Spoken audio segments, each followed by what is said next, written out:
বিয়ার, wine, whisky এবং vodka এই পানিগুলো একে অপরের থেকে কিভাবে আলাদা? এই অ্যালকোহলযুক্ত পানিগুলো কি কোনটি আদৌ স্বাস্থ্যকর বলা যেতে পারে? বৈজ্ঞানিকভাবে বলতে গেলে অ্যালকোহল সেবনের নিরাপদ মাত্রা ঠিক কতটা? অ্যালকোহলের কারণে নেশাগ্রস্ত হওয়ার একটি বেশ মজার কারণ আছে। যখন লিভার রক্ত থেকে অ্যালকোহল পরিষ্কার করার হার মস্তিষ্কের অ্যালকোহল শোষণের হারের চেয়ে কম থাকে, তখন অ্যালকোহলের প্রভাব আমাদের উপর চড়াও হতে শুরু করে। ছোটবেলায় আমরা ভাবতাম যে এটা নিশ্চয় মানুষের তৈরি খুব আশ্চর্যজনক একটি জিনিস হবে, কিন্তু বন্ধুরা, অ্যালকোহল প্রাকৃতিক ভাবেই পাওয়া যায়। এর ইতিহাস মানব ইতিহাসের চেয়ে অনেক পুরাতন। দুর্ভাগ্যবশত আজ আমাদের দেশের অনেক গ্রাম এবং শহরের বস্তিতে বিশুদ্ধ পানি পাওয়া কঠিন, কিন্তু মদ খুব সহজেই পাওয়া যায়। হ্যালো বন্ধুরা, এটি একটি সাধারণ মধ্যবিত্ত ব্যক্তির গল্প যা আজ তোমাদের সামনে তুলে ধরব। অমিত ছিল পরিবারের আদর্শ ছেলে, বুদ্ধিমান, সংস্কৃতিবান এবং তার মায়ের খুব আদরের। অমিত কখনো মদ ছুঁয়েও দেখেনি বা মদ্যপান তার কোনো আগ্রহী ছিল না। সত্যি বলতে সে মদ্যপানকে ঘৃণা করে। মাতালদের দেখে ভাবতো যে তারা কতটা করুণার পাত্র। তারা টাকা চুরি করে পুলিশের মার খায় এবং পরিবারের সম্মান নষ্ট করে। যখন তার বয়স 18 হলো, কলেজ জীবন শেষ করে অমিত একটি ভালো বিশ্ববিদ্যালয়ে ভর্তির সুযোগ পেল। সেখানে তার নতুন বন্ধুদের সাথে পরিচয় হলো। জীবনে প্রথমবারের মতো অমিত বাড়ি থেকে দূরে এক নতুন শহর, তার উপর বাবা মায়ের কোনো নজরদারি ছিল না। এখানেই অমিত প্রথমবারের মতো মদ পান করলো, একটা উদযাপনের অংশ হিসেবে। অমিত বিশ্ববিদ্যালয়ের পরীক্ষার খুব ভালো ফল করছিল। তার নতুন বন্ধুরা বেশ মুগ্ধ হয়েছিল। তারা তাকে শুক্রবার রাতে একটি পার্টিতে আমন্ত্রণ জানালো উদযাপনের জন্য। এখান থেকেই তার মাঝে মাঝে মদ পানের করার অভ্যাস শুরু হলো। সে নিয়মিত এই পার্টিতে যেতে লাগলো। তার নতুন বন্ধু তৈরি হলো, এমনকি একজন বান্ধবী হলো। কিন্তু ধীরে ধীরে এই মাঝে মাঝে মদ পান সপ্তাহে পরিণত। সে প্রতি শুক্রবারে মদ পান শুরু করলো। তার বন্ধুরা তার মদ্যপানের ক্ষমতায় প্রশংসা করতে শুরু করে। যে এক গ্লাস বিয়ারে টালমাটাল করতো, তার নিয়ে মজা করা হতো। আর অমিতকে নিয়ে পানির মতো মদ খাওয়ার জন্য তাকে বাহবা দেওয়া হতো। এটা মাস এবং বছর ধরে চলতে থাকলো। কিন্তু তারপর একদিন অমিতের বান্ধবী হঠাৎ তার সাথে সম্পর্ক ভেঙে দিল। বন্ধুরা তাকে এই কষ্টের থেকে বের হওয়ার জন্য মদকে সাহায্য হিসেবে নিতে বললেন। মন ভাঙা কষ্টে অমিত প্রতিদিন মদ্যপান শুরু করলো। তার পড়াশোনা খারাপ হতে শুরু করলো। কিন্তু সে একটি মজার জিনিস লক্ষ্য করলো, যখন সে মদ খেত সে এক ধরনের শান্তি অনুভব করত।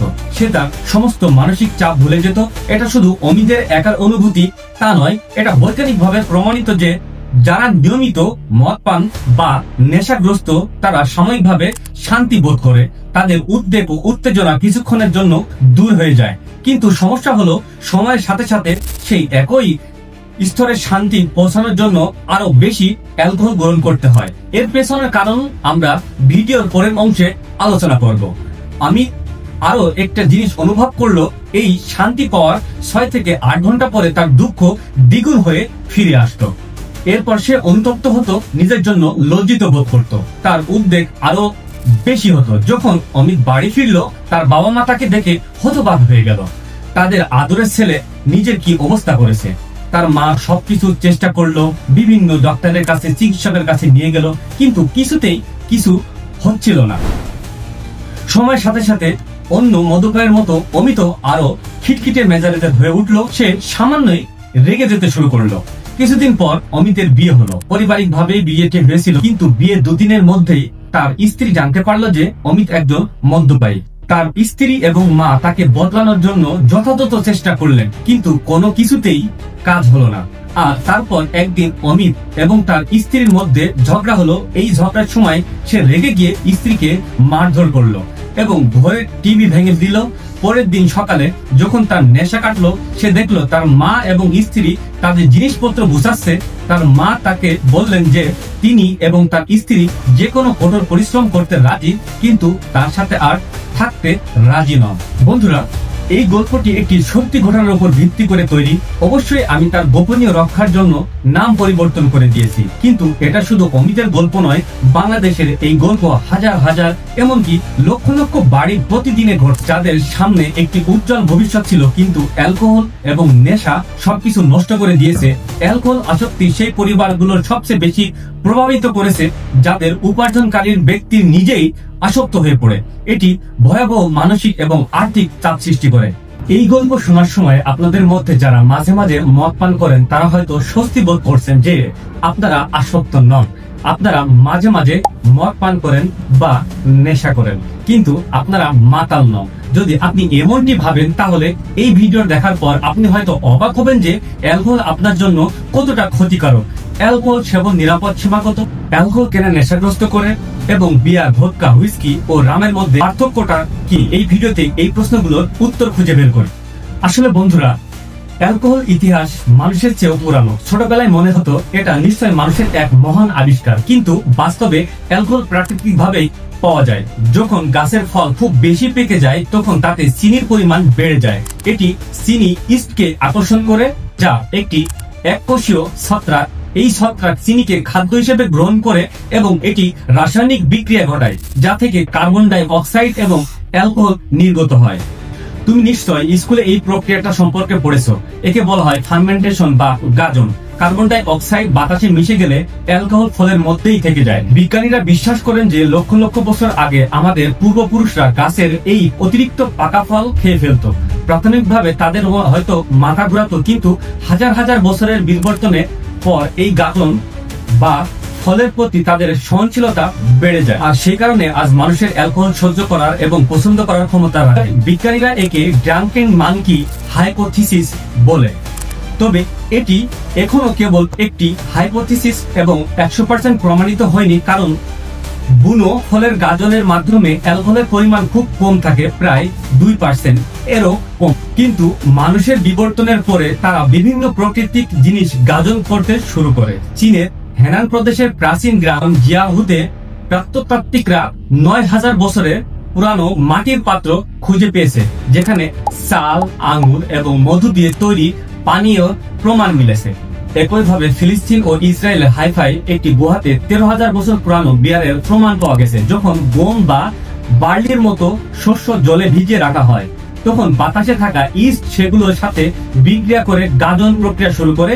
এভাবেই বিয়ার তৈরি হয়। প্রথম দিকে বিয়ার হয়তো দুর্ঘটনাক্রমে তৈরি হয়েছিল। একইভাবে যখন আঙ্গুর গাজন করা হয় তখন যে অ্যালকোহলযুক্ত পানি তৈরি হয় তাকে ওয়াইন বলা হয়। মূলত যে কোনো প্রাকৃতিক শর্করা বা শ্বেত সারযুক্ত খাদ্যকে গাজানো হলে তা থেকে অ্যালকোহল তৈরি করা সম্ভব। যেমন গাজানো গম থেকে বিয়ার, গাজানো আঙ্গুর থেকে ওয়াইন, গাজানো চাল থেকে রাইস ওয়াইন, গাজানো আপেল থেকে, গাজানো কলা থেকে কলার বিয়ার, যা আফ্রিকায় অনেক জনপ্রিয়, গাজানো ভুট্টা থেকে সিসা, যা দক্ষিণ আমেরিকায় জনপ্রিয়, এবং গাজানো নারকেল থেকে রসের তাড়ি তৈরি করা হয়। গমের আটা গজিয়ে সর্ডো ব্রেড তৈরি করা হয়, যাতে খুব সামান্য পরিমাণ অ্যালকোহল থাকতে পারে। বিভিন্ন জিনিসের গাজানোর ফলে অ্যালকোহল পরিমাণ বিভিন্ন হতে থাকে। যেমন ওয়াইনে 9 থেকে 15%, বিয়ারে 7 থেকে 8% এবং রাইস ওয়াইনে 12 থেকে 16% অ্যালকোহল থাকে। এটা মনে রাখা জরুরি যে অনেক ফলের গাজনে কেবল ইথানলই নয়, মিথানলও উৎপাদন হয়। মিথানল একটি মারাত্মক বিষ। নির্দিষ্ট পরিমাণ খেলে তৎক্ষণিক মৃত্যু হতে পারে, আর তার চেয়ে কম পরিমাণ খেলে মানুষ অন্ধ হয়ে যেতে পারে। তাই প্রাকৃতিক হলেই সবকিছু নিরাপদ এমনটি ভাবা ভুল। এরপর মানুষ আবিষ্কার করলো যে গাজন প্রক্রিয়ায় 18 থেকে 19% এর বেশি অ্যালকোহল তৈরি করা সম্ভব নয়, কারণ এর চেয়ে বেশি ঘনত্বে মানুষ মারা যেতে পারে। তখন তারা পাতন বা ডিস্টিলেশন প্রক্রিয়া আবিষ্কার করলো। অ্যালকোহলকে ফুটিয়ে তারা বাষ্পকে ঠান্ডা করে ঘনীভূত করলে যে তরল পাওয়া যায় তাতে অ্যালকোহলের পরিমাণ অনেক বেশি থাকে। এটি হলো হার্ড লিকার। এভাবেই হুইস্কি, রাম, ভদকা এবং ব্র্যান্ডির মতো পানীয় তৈরি হয়। এগুলোতে অ্যালকোহলের পরিমাণ 30 থেকে 60% পর্যন্ত হতে পারে। সংক্ষেপে বলতে গেলে ওয়াইনকে পাতন করে ব্র্যান্ডি, বিয়ারকে পাতন করে হুইস্কি, আগ গাজিয়ে ও পাতন করে রাম এবং আলু পাতন করে ভদকা তৈরি করা হয়। সময়ের সাথে সাথে মানুষ এই পানীয়গুলোকে সোডা এবং জুসের সাথে মিশিয়ে ককটেল তৈরি করতে শুরু করে, কিন্তু সব পানীয়ের মধ্যে একটি জিনিস সাধারণত ইথানল। এখন প্রশ্ন হলো, এটি আপনার শরীরে কিভাবে প্রভাবিত করে? যখন একজন ব্যক্তি অ্যালকোহল গ্রহণ করে তখন তা পাকস্থলী পৌঁছায়। পাকস্থলীতে প্রায় 20% শোষণ করে বাকিটা ক্ষুদ্রান্তে চলে যায়, যেখান থেকে অ্যালকোহল আমাদের রক্তে মিশে যেতে শুরু করে। আমাদের পাকস্থলী এবং ক্ষুদ্রান্তের মধ্যে একটি পেশি থাকে যাকে পাইলোরিক স্ফিংক্টার বলে। এটি নিয়ন্ত্রণ করে যে খাবার কত দ্রুত পাকস্থলী থেকে ক্ষুদ্রান্তে যাবে। যদি আপনি ভরা পেটে অ্যালকোহল পান করেন, তাতে অ্যালকোহলের বেশিক্ষণ পাকস্থলীতে থাকে এবং রক্তে ধীরে ধীরে মিশে। কিন্তু খালি পেটে পান করলে অ্যালকোহল দ্রুত ক্ষুদ্রান্তে পৌঁছে যায় এবং রক্তে মিশে যায়, ফলে দ্রুত নেশা হয়। যদি পানীয়টিতে কার্বন ডাই অক্সাইড থাকে, যেমন শ্যাম্পেন বা হুইস্কি, সোডা, তবে নেশা দ্রুত হয়, কারণ কার্বন ডাই অক্সাইড পাকস্থলীর উপর চাপ সৃষ্টি করে অ্যালকোহল দ্রুত ক্ষুদ্রান্তে পাঠিয়ে দেয়। রক্তে মেশার পর কি হয়? রক্তে সারা শরীরে সঞ্চালিত হয় এবং লিভার ও মস্তিষ্কের মতো অঙ্গে অ্যালকোহলের ঘনত্ব বাড়িয়ে দেয়। অ্যালকোহল আমাদের মস্তিষ্কে সবচেয়ে বেশি প্রভাবিত করে। এটি মস্তিষ্কের দুটি নিউরোট্রান্সমিটার যা মস্তিষ্কে শান্ত করে এবং মস্তিষ্ক সক্রিয় করে রাখে এর কাজে হস্তক্ষেপ করে। এছাড়াও অ্যালকোহল মস্তিষ্কের ডোপামিন এবং এন্ডোরফিন নিঃসরণ করে, যা আমাদের সুখী এবং ভালো বোধ করায়। যখন লিভারে রক্ত পরিশোধ করার হার মস্তিষ্কের অ্যালকোহল শোষণের হারের চেয়ে বেশি হয়, তখন ব্যক্তি ধীরে ধীরে স্বাভাবিক হতে শুরু করে। মোটামুটি ভাবে অ্যালকোহলের রক্তে 12 ঘন্টা, শ্বাসে 12 থেকে 24 ঘন্টা, প্রস্রাবে 72 ঘন্টা এবং চুলে 90 দিন পর্যন্ত থাকতে পারে। এই কথা শুনে আপনার মনে হতে পারে যে চিন্তার কোনো কারণ নেই, কিন্তু দীর্ঘমেয়াদে এর প্রভাব আরো ভয়াবহ। দীর্ঘদিন ধরে অ্যালকোহল পান করলে মস্তিষ্কের আকার ছোট হতে শুরু করে, নিউরন সংকুচিত হয় বা মারা যায়। মস্তিষ্কের ফ্রন্টাল লব, যা সিদ্ধান্ত গ্রহণ এবং আবেগ নিয়ন্ত্রণের জন্য দায়ী, সবচেয়ে বেশি ক্ষতিগ্রস্ত হয়। এই কারণে দীর্ঘমেয়াদী মদ্যপায়ীরা তাদের আবেগ নিয়ন্ত্রণ করতে পারে না এবং সহজেই রেগে যায়। এর ফলে নেশার পর কি ঘটেছিল মনে করতে না পারার ঝুঁকি বেড়ে যায়। মস্তিষ্ক ছাড়াও লিভার মারাত্মকভাবে ক্ষতিগ্রস্ত। অ্যালকোহলের প্রভাব কেবল মস্তিষ্ক এবং লিভারেই সীমাবদ্ধ নয়, এটি হৃৎপিণ্ডেরও পেশি দুর্বল করে, রক্তচাপ বাড়ায় এবং হার্ট অ্যাটাক ও স্ট্রোকের ঝুঁকি করে, হজমে সমস্যা তৈরি করে এবং কিডনিরও ক্ষতি করতে পারে। যদি আপনি একজন মাঝে মাঝে মদ্যপায়ী হন, তাহলে আপনি নিরাপদ নন। একবার মদ্যপান করলে পরবর্তী 24 ঘন্টার জন্য আপনার রোগ প্রতিরোধ ক্ষমতা দুর্বল হয়ে যায়। নিয়মিত মাঝে মাঝে মদ্যপানের ফলে এটি স্থায়ীভাবে দুর্বল হয়ে পড়ে। অ্যালকোহল সম্পর্কে একটি প্রচলিত ধারণা হলো 1 গ্লাস রেড ওয়াইন স্বাস্থ্যের জন্য ভালো, কিন্তু বিশ্ব স্বাস্থ্য সংস্থা WHO বলে যে কোনো পরিমাণই অ্যালকোহল নিরাপদ নয়। আপনি যতই কম পান করেন না কেন, ঝুঁকি থেকেই যায়। রেড ওয়াইনে থাকা সামান্য অ্যান্টি অক্সিডেন্টের চেয়ে অ্যালকোহলের নেতিবাচক প্রভাব অনেক বেশি গুরুতর। বিয়ার বা ওয়াইন, সফট ড্রিঙ্কস কোনো ক্ষতি করে না, কিন্তু সত্যি হলো আপনার লিভার এদের মধ্যে কোনো পার্থক্য করে না। 1 প্যাক বিয়ার কিংবা 1 গ্লাস ওয়াইন এবং 1 শটকা হুইস্কি প্রায় সামান্য পরিমাণ ইথানল থাকে। আরেকটি ভুল ধারণা হলো অ্যালকোহল ঠান্ডা অথবা শরীরে গরম রাখে। অ্যালকোহল পান করলে আপনার গরম লাগতে পারে, কারণ এটি ত্বকের রক্তনালী প্রসারিত করে, কিন্তু ফলে আপনার শরীরে দ্রুত তাপ হারায় এবং আপনার শরীরের ভেতরের তাপমাত্রা কমে যায়, যা হাইপোথার্মিয়ার ঝুঁকি বাড়িয়ে দেয়। সবচেয়ে বড় কথা, মদ্যপান কেবল আপনার স্বাস্থ্যের জন্যই নয়, আপনার কাছের মানুষের জন্য ক্ষতিকর। বাংলাদেশের অ্যালকোহল সম্পর্কিত পারিবারিক সহিংসতা একটি গুরুত্বপূর্ণ সমস্যা। মদ্যপায়ী স্বামীর কারণে নারীদের পারিবারিক সহিংসতার শিকার হওয়ার ঝুঁকি বহু গুণ বেড়ে যায়। এছাড়াও মদ্যপান অবস্থায় গাড়ি চালানোর কারণে প্রতি বছর অসংখ্য মানুষ দুর্ঘটনার শিকার হচ্ছে এবং মৃত্যুবরণ করছে। মদ্যপায়ী পিতামাতাদের সন্তানদের মধ্যে উদ্বেগ, বিষণ্ণ এবং নিজেরাও আসক্ত হওয়ার ঝুঁকি অনেক বেশি। অ্যালকোহলের সবচেয়ে বিপজ্জনক দিক হলো এর আসক্তিমূলক প্রকৃতি। এটি মস্তিষ্কের পুরস্কার ব্যবস্থা, রিওয়ার্ড সিস্টেম হাইজ্যাক করে। ডোপামিন নিঃসরণের মাধ্যমে মস্তিষ্ক বিশ্বাস করতে শুরু করে যে অ্যালকোহলই সুখী হওয়ার বা চাপ কমানোর সহজ উপায়।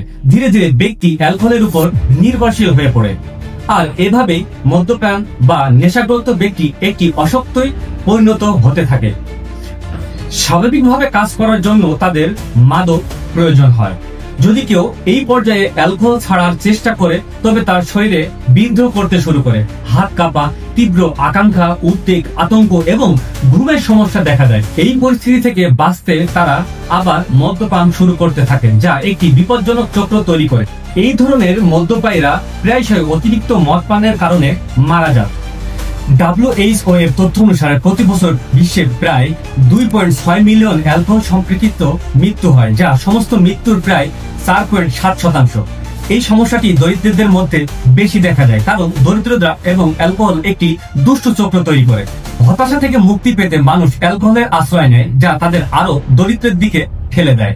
এটি অত্যন্ত দুর্ভাগ্যজনক যে আমাদের দেশের প্রত্যন্ত অঞ্চলে বা শহরে বস্তিতে বিশুদ্ধ পানি ও স্বাস্থ্য সেবার চেয়ে মাদক সহজলভ্য। বাংলাদেশের প্রায় বিষাক্ত বা ভেজাল মদ পান করে বহু মানুষ মৃত্যুর খবর পাওয়া যায়। এই নকল মদে ইথানলের পরিবর্তে মিথানল থাকে, যা তাৎক্ষণিক মৃত্যু ঘটায়। বেশিরভাগ অ্যালকোহল আসক্তের গল্প এভাবেই শেষ হয়, কিন্তু ভাগ্যক্রমে অমিতের গল্প যা দিয়ে আমি এই ভিডিওটি শুরু করেছিলাম তার একটি সুখী সমাপ্ত আছে। যখন অমিতের মা এবং স্ত্রী বাড়ি ছাড়তে প্রস্তুত ছিল, তখন অমিত আন্তরিকভাবে একটি শেষ সুযোগ চেয়েছিল। শেষ চেষ্টা হিসেবে অমিতের পরিবার অ্যালকোহলিক্স অ্যানোনিমাসের সাথে যোগাযোগ করে। এটি একটি বিশ্বব্যাপী অলাভজনক সংস্থা যা মানুষকে মদ্যপানের আসক্তি থেকে মুক্তি পেতে সাহায্য করে। অমিতের জন্য এই পথ সহজ ছিল না, কিন্তু সে তার পরিবারের দেওয়া প্রতিশ্রুতির কথা মনে রেখে লড়াই চালিয়ে যেতে শুরু করে। আর 4 বছর পরে অমিত একজন সফল উদ্যোক্তা এবং একটি স্বাভাবিক জীবনযাপন করে। তার গল্পে আমাদের বলে যে সঠিক সমর্থন ও দৃঢ় ইচ্ছা থাকলে মদ পান বা নেশা থেকে বেরিয়ে আসা সম্ভব। কিন্তু সবচেয়ে বড় শিক্ষা হলো কোনো আসক্তি অবমূল্যায়ন করা উচিত নয়। যদি আপনি বা আপনার কাছের কোনো ব্যক্তি এই সমস্যার সাথে লড়াই করেন, তাহলে সাহায্য চাইতে লজ্জা পাবেন।